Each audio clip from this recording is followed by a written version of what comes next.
सिद्धेभ्यः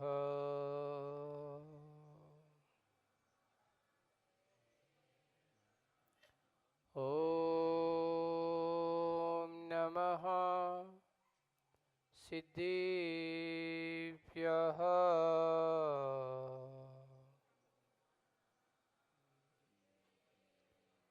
जय श्री ओम नमः सिद्धेभ्यः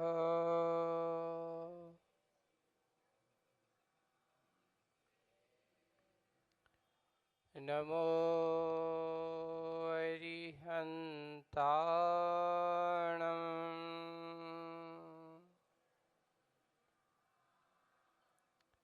नमो सिद्धाणं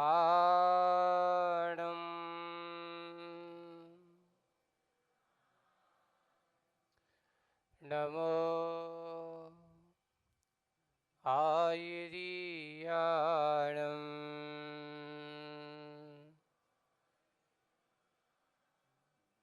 नमो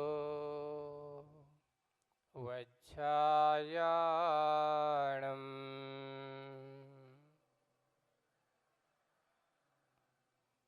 नमो लोये सव्यसाहूणं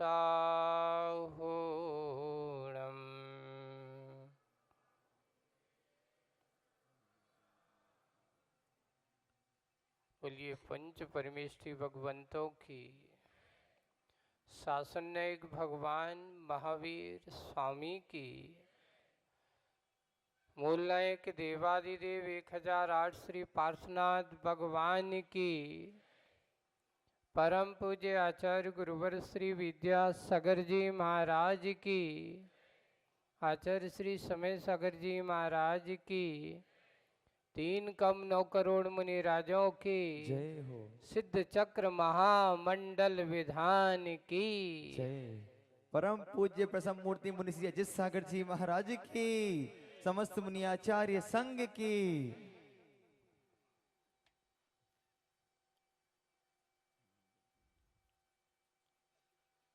एक प्रश्न से आज की बात शुरुआत करता हूँ।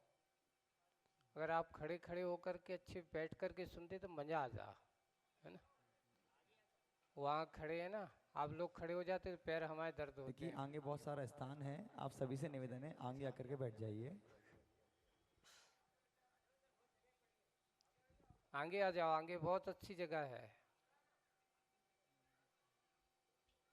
तो बात प्रश्न से शुरुआत करते हैं। प्रश्न है,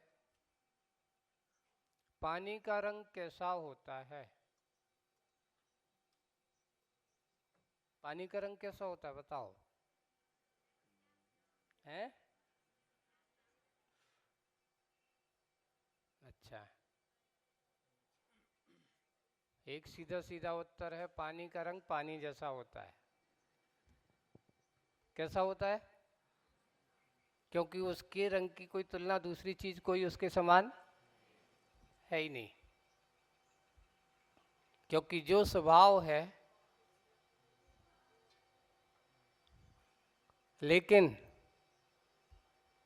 जिसका जो रंग है उसको दूसरा नहीं कह सकते। बात एक अलग है कि उसको जैसा संग मिले वैसा उसका रंग हो जाता है।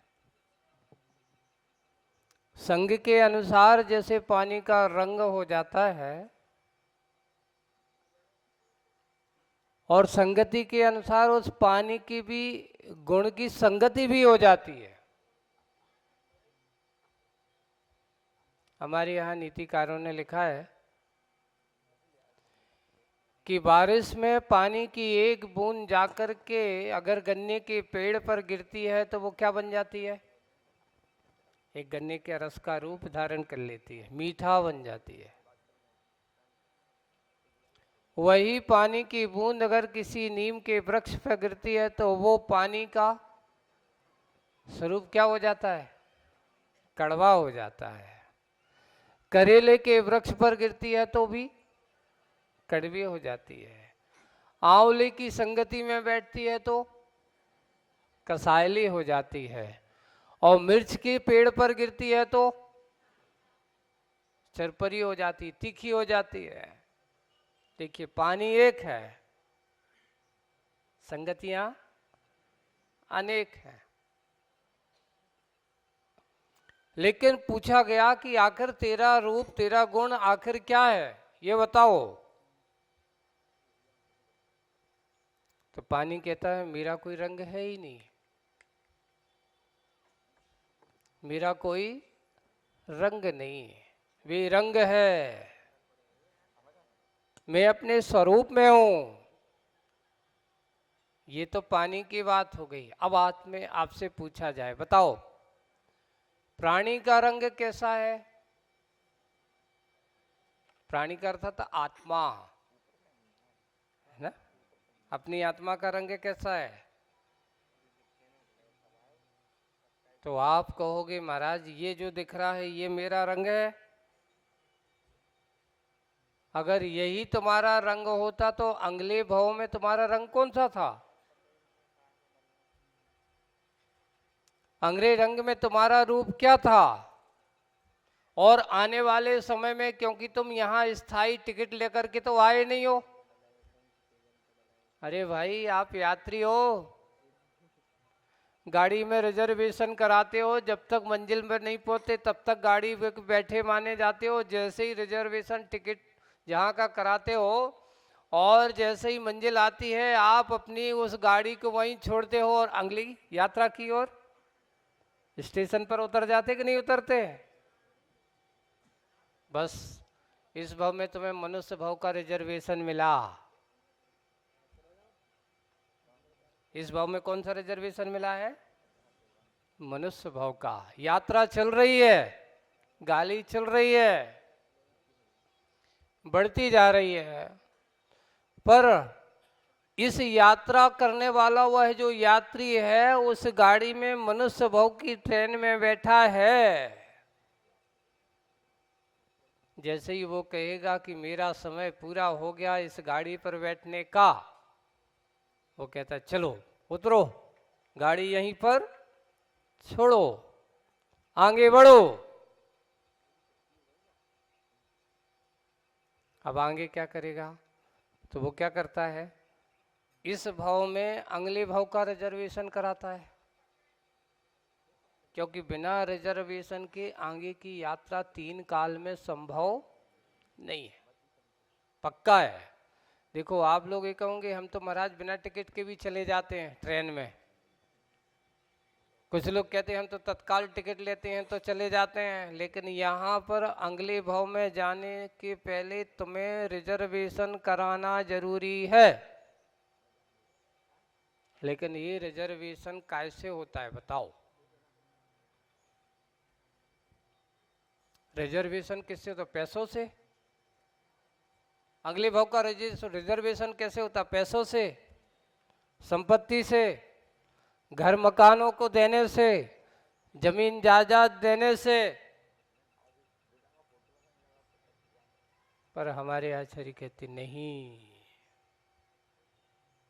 अगले भाव का रिजर्वेशन धन संपत्ति से नहीं, व्यक्ति के परिणामों से होता है। किससे होता है? आपका परिणाम क्या है? आप किस परिणाम से, अपने अंदर के उस परिणाम से यात्रा कर रहे हो?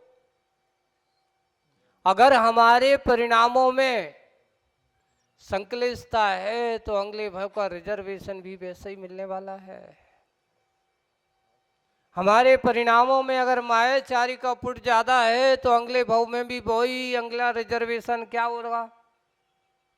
एक अपने आप लोग 6 ढाला पढ़ते होंगे, किन किन ने पढ़ी? कितने लोगों ने, कितने लोगों ने कभी सुनी? नहीं है तो इस बार सुन लेना, इस बार शिविर लगेगा तो 6 ढाला जरूर पढ़वाऊंगा, है ना? और लगना ही है, तारीख घोषित हो चुकी है, अभी से मन बनने वाला है ना? तो उसमें लिखा है कि देखियो नरक गति का रिजर्वेशन कैसे होता है। तो लिखा है अति संक्लेश भाव ते मरियो, घोर सब्र सागर में परियो। कहाँ पड़ता है वो? सब्र सागर का अर्थ समझ लें, सब्र यानी नरक, और सागर पर्यंत जहाँ रहा जाता है कम से कम वहाँ एक सागर की, ये जगन आयु 10,000 वर्ष की है, और पहले नरक की 1 सागर 2 सागर सबसे ज्यादा 33 सागर तक आप 7वीं पृथ्वी की आयु बताइए। अब आप कौन से संकलेश परिणाम वाले हो? संकलेश किसे कहते हैं ये बताओ आप? जिससे आपको साता रूप परिणाम की प्रवृत्ति, साता की प्राप्ति ना हो। हमेशा आदमी संकलेशित, क्रोध कषाय से ज्यादा युक्त होता है। कोई भी चीज करता है, काम भी करेगा, सब कुछ करेगा, पर यहाँ चिल्ला चोट करता रहता है, गुस्सा करता रहता है, दूसरों को गाली बकता रहता है, दूसरों को भला बुरा कहता रहता है, राग देश में दृष्टि रखता है, किसी की अच्छाई ना देख करके हमेशा बुराई की ओर दृष्टि करता है। जहां बुराई होगी, बुरा देखने के भाव होंगे, वहां नियम से संकलेश परिणाम होंगे। और जहां आपके अंदर किसी की अच्छाई देखने के भाव होंगे, समझ लेना वो संकलेश परिणाम नहीं है।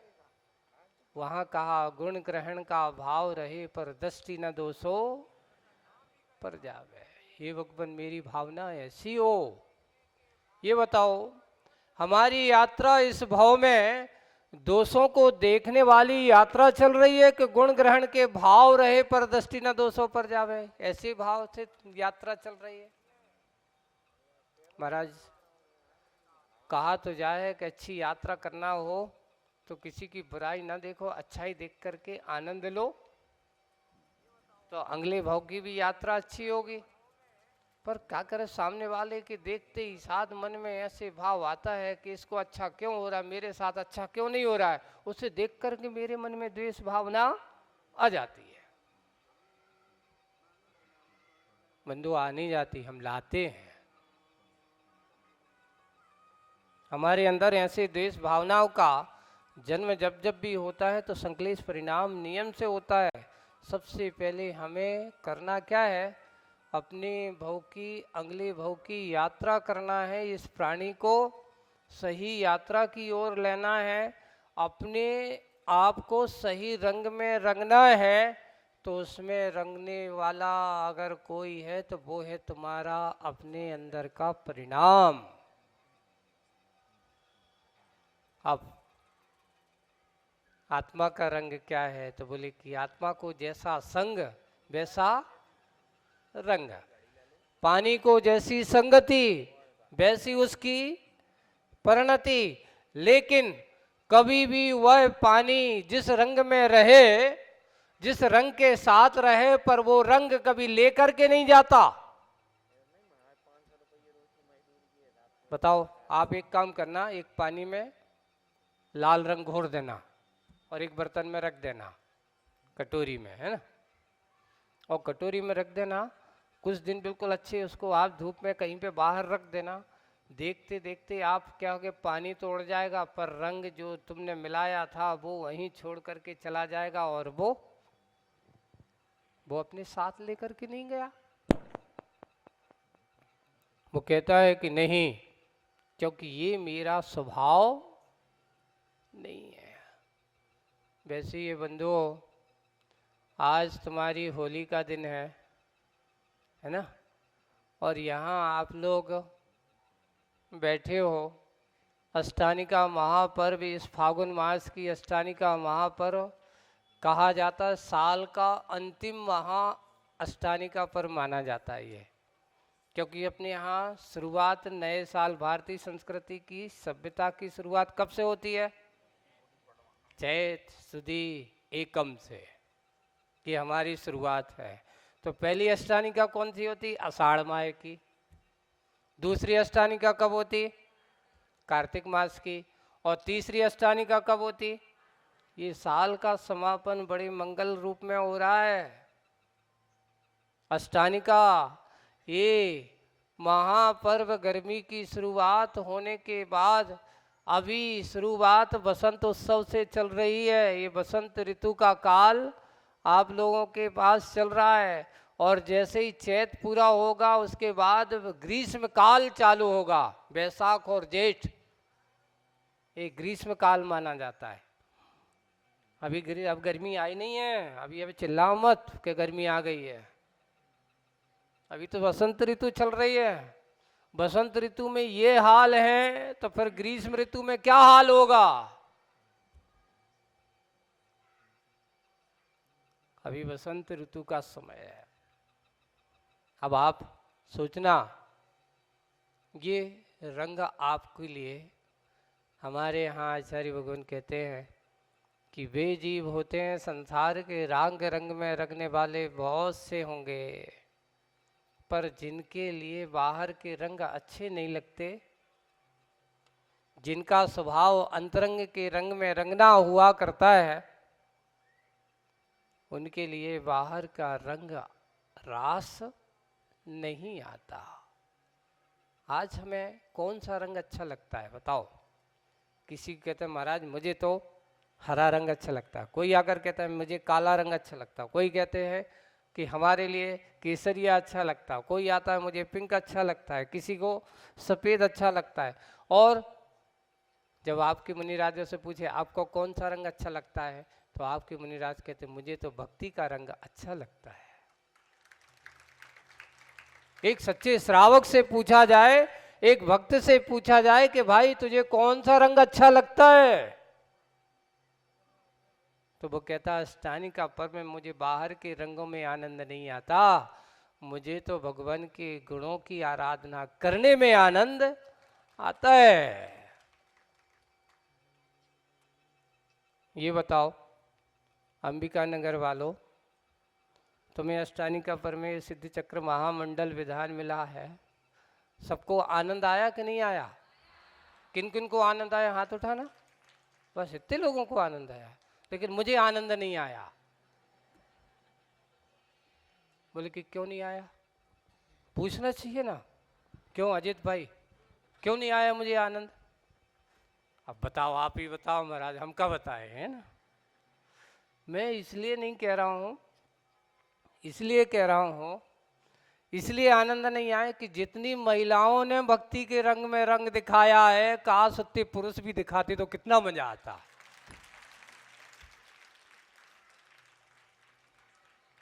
जबकि काम कुछ था नहीं। महाराज अब क्या करें, कौन बैठेगा यहां? इतनी सारी महिलाओं को, क्या तुमने अब धर्म को सिर्फ महिलाओं के भरोसे छोड़ दिया क्या?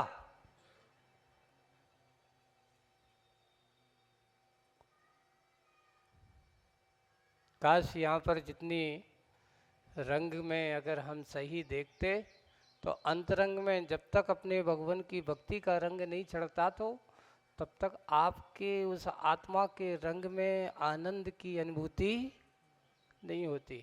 अब आप कहते महाराज आपको आनंद क्यों नहीं है, आप तो अपने आप में रहो, आपको अपने, वो आनंद तो आप मुझसे छीन ही नहीं सकते हो,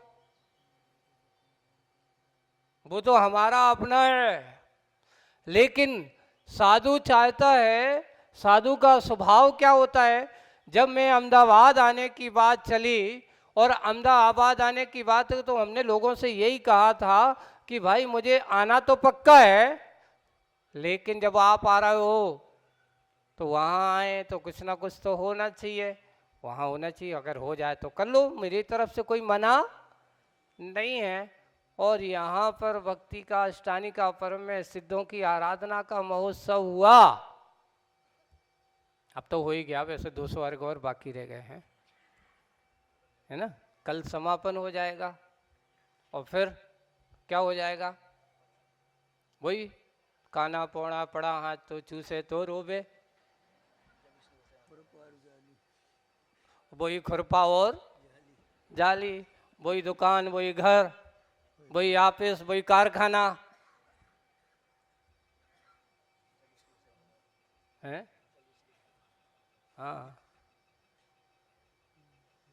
यही है कि हमारी दृष्टियां, हमारी सोच, माहौल मिलता है, हम थोड़े रंग बदल देते हैं, अरे कम से कम अच्छा वो गिरगिट ही अच्छा है, कि कम से कम बरसात का समय देखता है, हरी भरी देखता है तो वो भी अपना रंग बदल लेता है।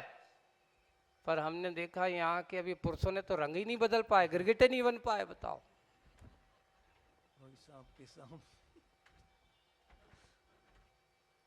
एक ही है। दो अपने जीवन काल में अगर ऐसा सुयोग मिलता है और अगर हमारा मन, हमारे परिणाम में परिवर्तन नहीं आ पाता, तो सोच लेना कि हम सब अभी कहीं ना कहीं हमारे परिणामों में अभी इतना उथल पुथल चल रहा है, कहीं राग देश की जंग चल रही है, कहीं अंतरंग में हम परिणति से अभी दूर हैं। इसलिए कल आपका समापन का दिन है। मैं देखता हूँ कि कल कितने भक्ति के रंग में रंगने वाले हैं। अब कहा तो गया है कि कल सबके धोती दुपट्टा दिखना चाहिए। कल दिखते हैं कि नहीं दिखेंगे? आएंगे पक्का? चलो देखो। हाँ, शुरुआत हम अपने आप को एक माहौल, साधु को आपकी धन संपत्ति से कोई अपेक्षा नहीं होती।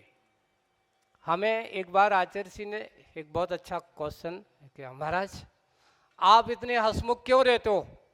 गौर करना, आचार्य जी को उत्तर क्या है? बोले कि आपके चेहरे पे हमेशा प्रसन्नता क्यों रहती है? तो आचार्य जी ने उत्तर दिया कि तुम मुझे देख करके जितने प्रसन्न होते हो, आपकी प्रसन्नता देख करके मुझे प्रसन्नता आ जाती है। क्योंकि आप मुझे देख रहे हो और मैं किसे देख रहा हूं? आपको देख रहा हूं। साधु को प्रसन्नता, व्यक्ति के, भक्तों के चेहरों की प्रसन्नता देख करके उसके मन में वाह, कम से कम इतने लोग कम से कम राग देश के झंझट से बच करके कम से कम एक घड़ी घंटा भी सही, एक पहर भी सही, 2-4 घंटे ही सही आकर के उन्होंने धर्म ध्यान में लग करके अपने चेहरे पर प्रसन्नता का आनंद लिया। उनकी प्रसन्नता देख करके साधु कहता है कि चलो कम से कम इतने समय ये पाप से बच करके पुण्य के कार्य में तो लगे। यही साधु की प्रसन्नता का कारण है। और तुम्हारे बाहर के धन पैसे से उनकी कोई प्रसन्नता आने वाली नहीं है। इसलिए जब जब भी ऐसा कोई समागम मिले, आने वाला समय है कि यहाँ का विधान सिद्धों की आराधना हुई, तो 16 तारीख को या ना 17 तारीख से अब धनलक्ष्मी पंच परमेष्ठी की आराधना होने वाली है। धनलक्ष्मी में क्या होने वाली है? यहाँ पर कौन सी धन, वहाँ पे धन वर्षा नहीं होने वाली है। ये तुम कहो कि धनलक्ष्मी कबीर, धनलक्ष्मी का अर्थ क्या हो गया? धनिया ने धनपति। जहाँ लक्ष्मी, धन भी हो लक्ष्मी भी हो, दोनों एक संग है।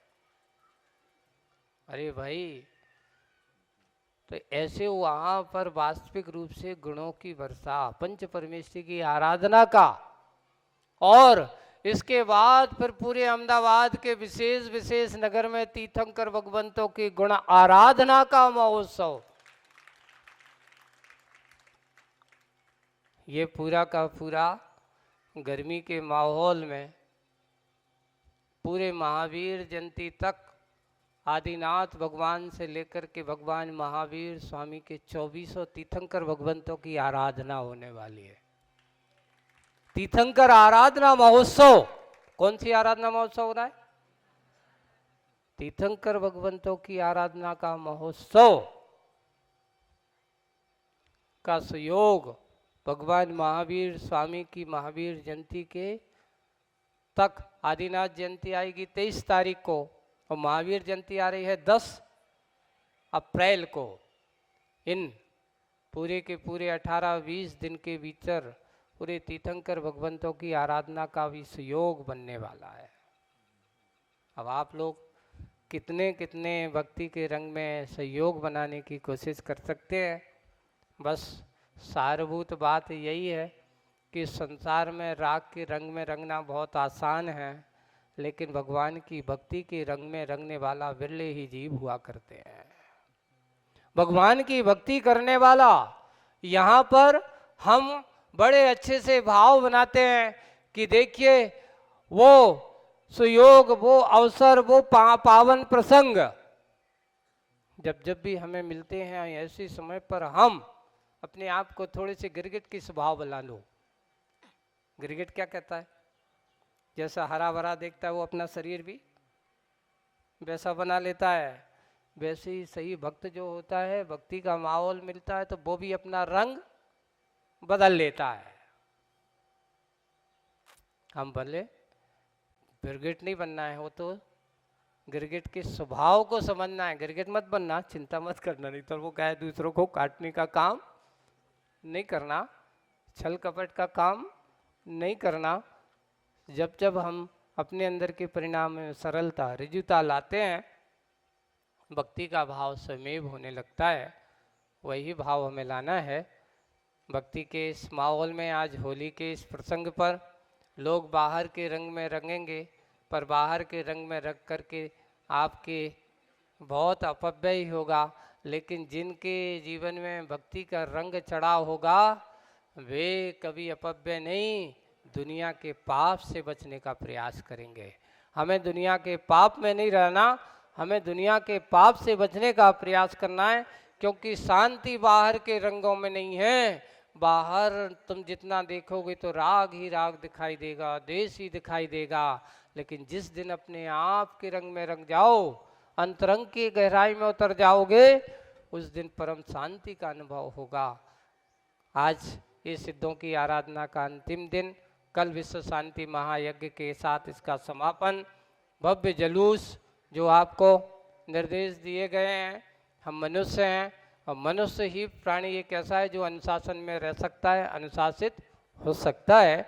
हम अनुशासित होकर के चलें और चल कर के इस कार्य को बहुत अच्छे से धर्म प्रभावना अंग, क्योंकि इन 7-8 दिन में हमने अपने आप को बहुत 8 अंग के साथ साथ सम्यक दर्शन के निशंकित अंग, निकांक्षित अंग आदि की बात हमने बहुत अच्छे से पढ़ कर के, सुन कर के, सबको समझा और समझ कर के अब प्रभावना अंग को भी हम करने चाहिए। ये प्रभावना अंग हमारे अंदर के परिणामों के अभिव्यक्तिकरण का अंग माना जाता है। समय का पूरा ध्यान रखते हुए सारभूत बात यही कि हम अपने रंग को, अपनी आत्मा को अंतरंग के रंग में, भक्ति के रंग में रंगने का प्रयास करेंगे।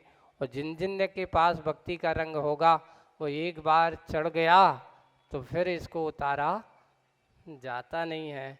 ये तो चढ़ गया तो चढ़ गया, उसको पुनः दूसरी बार चढ़ाने की ज़रूरत नहीं है। सबके जीवन में ऐसा रंग लगे, ऐसा रंग लग करके जिनका अंतरंग परिणति बहुत प्रशस्त हो, आनंदमय हो, भक्तिमय हो, सुखमय हो, ऐसी भावना के साथ बोलिए परम पूज्य आचार्य गुरुवर श्री विद्यासागर जी महाराज की, समस्त मुनि आचार्य संघ की